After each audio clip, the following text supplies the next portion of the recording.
Hello, my name is Marcus, and today we're going to be creating this.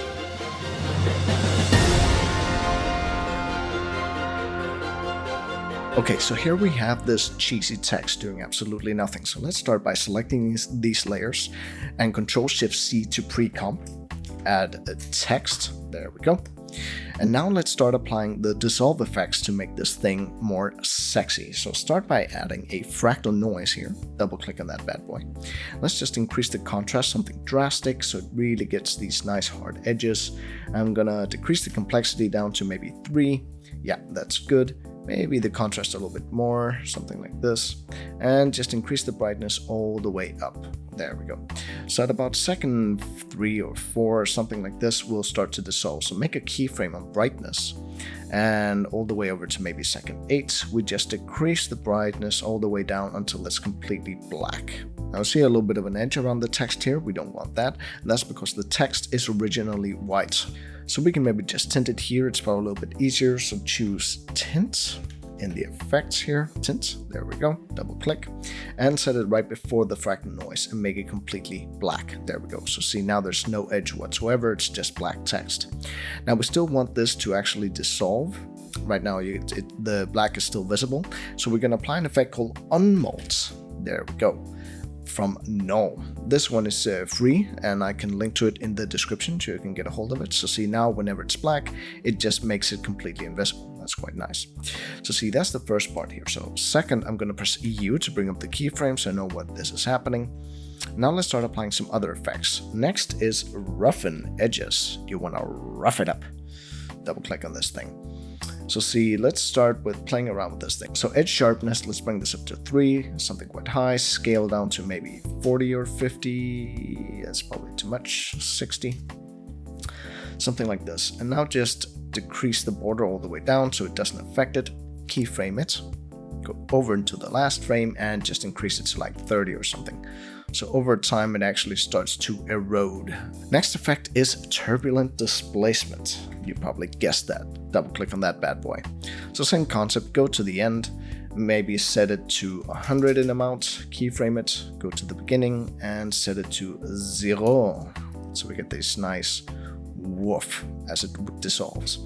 And you can even decrease the size to maybe like 50, so we get a little bit more. Yeah, there we go. See, that's just plain sexy right there. So once again, let's go over into the effects panel and add a tint. Whammalama ding dong. And let's give it that really nice cyan that we have in Tears of Kingdom, because let's face it, come on, who doesn't love Tears of Kingdom? It's a great game. There we go. And then we want to tint it over time. So we go once again to the last keyframe amount to tint, and go to the beginning and set it to 0. If you want to make this transition even smoother, you can actually go into the keyframes here.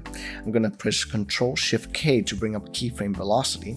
I'm going to set it to 0 in velocity and 50% in influence. And what this does, if we go to the graph, you can see it actually just eases into the maximum value. So it starts slow and goes faster and faster. I'm going to do the exact same thing for the last keyframe, Ctrl-Shift-K, but I'm not going to change anything. So you can see in the graph again, it just spikes. So it starts slow and spikes at the end. I'm going to do the exact same thing for all of these keyframes. And then now we have a smoother transition, something like this. And we can also quickly add the background now, but since we want to add a lot of glows and stuff like that into this pre-comp, I'm going to be separating it into a separate composition. So I'm going to right click here and reveal composition in project. I'm going to take this text here, I'm going to put it into pre-comps just to keep a little bit of order in my stuff. I'm going to take this text anim Zelda and put it into new composition. And I'm going to call this _master. There we go. So we can quickly make this background here. So layer, new, solid. And yeah, actually this color is quite good. Fine. Let's just place it below here. Now the way I did this small little symbol things was I just made shapes. So I went up here into the mask tool and just created a shape in the middle of the screen while holding down Ctrl, Shift, and Alt, so it makes it perfectly symmetrical. Then went in here, I deleted the fill because I only wanted the stroke. I set the stroke width to 7. Now I want to rotate this 45 degrees, but as you may see, when I rotate this, it rotates from this axis right here. It's all the way over there. Now, there's a quick way to fix this. You can actually, within the shapes and the transform rectangle, it's different from the global layer transform. You can see it's offset from the anchor point. So you can just set the position to be 0, 0. And now if you rotate it in the main layer, it's perfectly the same place where it's in the middle. Now I'm going to rotate it those 45 degrees. There we go. I'm going to move this layer all the way down here. So see, I want it to repeat itself along this line, so I can just add a repeater. There we go. And see, that's pretty cool. Since we've already rotated it 45 degrees, actually we can fix this quite easily. I'm gonna set it to 0 in rotation there, and in the actual rectangle, I'm gonna set it to 45 degrees. There we go. So see, now it duplicates in a straight line, and you can just increase the amount of duplicates that you want and the offset of each duplicate. So I'm gonna set it to like 150 or something. Yeah, something along those lines. You can just increase the size and stuff like that. And you can easily make a loopable animation here. So if we go into the shape layer and keyframe position, and I'm maybe to second 2. Now we just offset it by the same amount that we're offsetting it. So if we say minus 150, so see, now it perfectly lines up with what the original position was. And we wanted to keep animating, so I'll just alt-click on position and write loop out, which means that when it reaches the end, it's just going to keep looping indefinitely. That is just plain sexy. And we can set this to like a quite low brightness, something like this, and I'm going to set it to overlay. And we can just increase it until it reaches whatever brightness that we want, so just like this very mild detail. And I basically did all the rest of these graphic lines the same way. I just made shapes, went up into paths, made a new shape, and applied the same principle. So as you can see, you can get a lot of detail simply by making simple shapes that you animate and then applying the loop expression so that they do it indefinitely. It adds a lot of life to the scene. And we can also give this a nice little vignette already now. So let's add a new adjustment layer, and let's call this vignettes. I'm pretty sure that's French. It sounds very French. And if you go up here into shape, you can double click on the sphere one or the circle one, and just apply some 350 feather and set it to subtract. Now we're going to apply a good old-fashioned effect I love a little bit too much, which is exposure. Double click on that bad boy. I'm just going to decrease the gamma, something like this, so we get this nice smooth transition. We can even increase the feather quite a smidge to like 600. So now let's continue with the rest of the dissolve effect of this text. So if we go over here into our original composition here, let's start by making these nice trails of particles. So start by making a new layer, solid here. And we're going to call this particles. Whoopsie daisy, particles 1. Now this is going to be relevant in a second. I'm going to set it to completely white. Okay, I'm going to pre-comp this immediately, so Control-Shift-C, and once again, just call it Particles 1, that is fine, there we go. Now, we can already set up how this is going to work. So, if you go up here to Layer, and Null Object, we're going to call this the exact same thing. I'm going to call this Particles 1 Control, CTRL, there we go. And we're going to control the animation of these particles in this comp by using this null, which is quite cool. So enter this particles layer here, and let's start by making these small circles. I just pressed C to bring up the zoom tool, and if you click on the screen, you can zoom in or out depending on whether you have alt click down or not. So let's go into these particles here. And let's go over to the sphere thing here, and I'm gonna find the middle of the screen. There we go. I'm just gonna make some circles, Control-Alt-Shift to make them symmetrical. So I'm just gonna make some nice little circle things here. So see, now we have some circle things doing absolutely nothing. But what's cool is we're going to apply some expressions to this layer so that it looks at this top layer here. So let's do that. So first of all, let's try to align it more to the middle. So I'm going to take all these masks, select them, and I'm just going to move them until it's about in the middle. Now I'm going to click P for position and then Shift S and R. So we get up all these three properties that I want to animate. Because we're going to be duplicating this composition quite a few times, I'm going to make a little bit of a smart setup. So I'm going to press Ctrl Shift Alt Y to make a knoll here. There we go. I'm going to call this the name of whatever layer I'm calling it in the main comp here. So I'm going to take this name, particles 1 control. I'm going to go back into this particles pre-comp. I'm going to paste that name on the first layer. And this will become relevant in a second. So let's start by making these sexy expressions. So Alt click on position. Let's start by writing. Actually, we can keep this part here because we need it. So I'm going to write comp at the beginning here. I'm going to choose the first one, yes, and then quotation marks. I'm going to choose whatever my main comp is called, which is in this case text anim Zelda. Then I'm going to write dot layer. There we go. But instead of using quotation marks and linking to a layer specifically, I'm going to link to this layer up here, number 1. And I'm going to write dot name. Whoopsie daisy. Dot name. Now what's cool about this is that it is now going to look at the name of this layer every time instead of me linking directly to a layer in the comp above. And this is going to be cool in a second. Remember to write dot between parentheses and transform. There we go. So see, this already works. This is quite cool. So if I go up here into the main comp here, and I move this layer around, you can see that the layer in the pre-comp is actually moving along with it. And the cool thing is that once I duplicate this a bunch of times, instead of having to link to new layers, I just rename this layer and all these expressions will link up perfectly. So now let's just copy this expression and paste it onto the other properties here. Instead of position, we're just going to write scale here at the end. And same with rotation. Paste and rotation. There we go, that's pretty much it. So now I'm going to take the exact same color from this tint from the text and apply it to the particles layer here. So I'm going to write tint effect and double click on that bad boy, and I'm just going to paste the tint on both axes. There we go.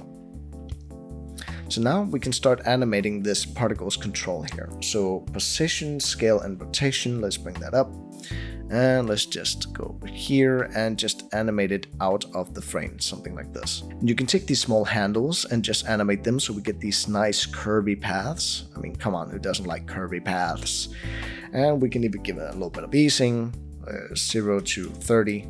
And we can even animate the rotation and all that stuff here. So let's animate the rotation and all the way over here, let's say like 190. We can also animate the scale, so let's keyframe the scale a smidge here, scale at the beginning, scale at the end. We can maybe scale it down a bit at the end, and in the beginning here, or in the middle, we can scale it up quite a bit, and at the beginning we can scale it down a bit. So see, now to actually get those nice lines, we're going to apply a echo effect. Double click on this bad boy. So see, already now it's generating some examples here. So first of all, I'm going to set it to maximum because we want it to retain the same color all the time. And yeah, that should be fine actually. I'm going to set the delay to only half of what it was. And I'm going to set the number of echoes quite high to like 100 or something.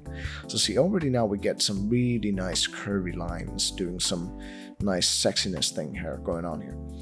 And we can even set the decay down to like 99 just to get a little bit of a variation.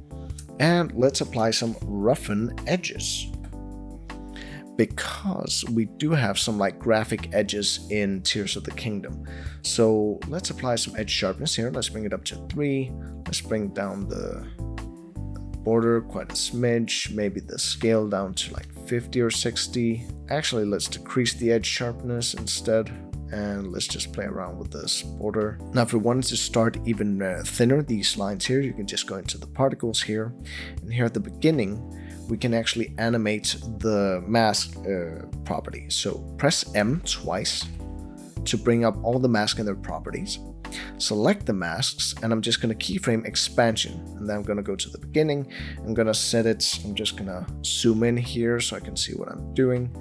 And I'm just going to decrease it until they basically disappear, something like this. So see, now we want a lot of these strings all over the place. And how do we do that easily? Well, we can duplicate, just to show how quickly and easily you can duplicate this. You can just select these two layers, duplicate them, place them on top here.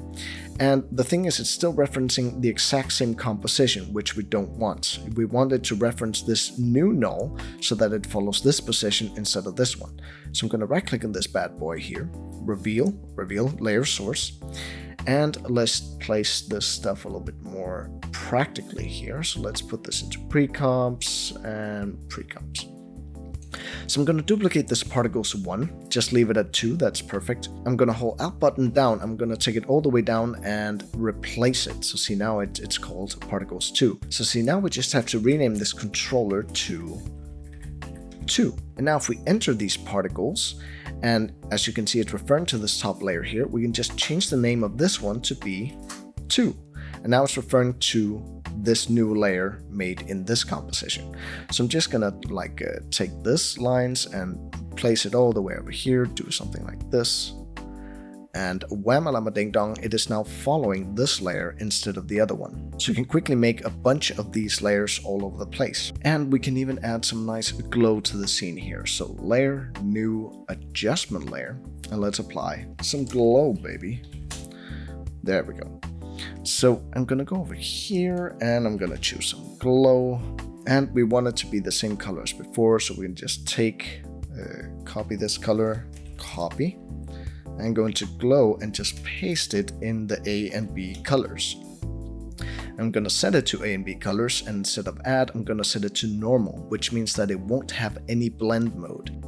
So you can just duplicate this, give it a little bit more of a spritz, and we can even keyframe the glow, so when it starts to dissolve, we can keyframe this bad boy here, glow intensity, all the way over into 8. I'm going to press U to bring up the keyframes. I'm going to repeat those keyframes, and at the beginning I'm going to set it to 0. So it starts at nothing and starts glowing over time. And you can even add some particle effects to this to give it a little bit more of a ambience and good stuff here. So let's add some particles right now here. So layer, new, solid here. Let's call this the fairy particles. Because fairies are overpowered in the Zelda universe. So let's just put it right below the glow, and let's add a particle systems there we go. Let's just keyframe the birth rate maybe to 1 and longevity to 3, maybe something like that. And let's just keyframe this bad boy and start at 0, and maybe along the lines it goes up to 1. Press U to bring up the keyframes. It goes up to 1 and it goes back to 0. First of all, producer, let's increase the size of the producer until it basically fills the text. Right now it's quite hard to see because the velocity is all over the place, so let's take that down to 0,1 or something, and let's make it twirly instead, so it flippity floops around. Gravity should be minus instead, so minus, 1 maybe? Yeah, so it slightly goes upwards. Let's just play around with this emitter. Right now it's quite large, and bring it down. And let's give it some resistance as well, because we don't want it to go too fast. And let's play around with the color. We want to have the same color as before, so just use that nice cyan thing, paste. And we're gonna choose a faded sphere instead, so we get these nice little circle things. Gonna set the depth size to 0 and the birth size to 0,1, so we get this nice little, there we go, just particles emitting and disappearing. I hope you enjoyed this tutorial, and I'm looking forward to see what you guys can create with these ideas and these setups. You can probably think of a lot more things to do with it. If you want to receive a mail whenever there are new templates, advanced templates, tools, presets, courses, etc., then I would recommend joining the newsletter. You can find the link in the description. Now, if you like this type of logo and text animations, then I would recommend the playlist showing here on the left. Have a wonderful day with some cheese.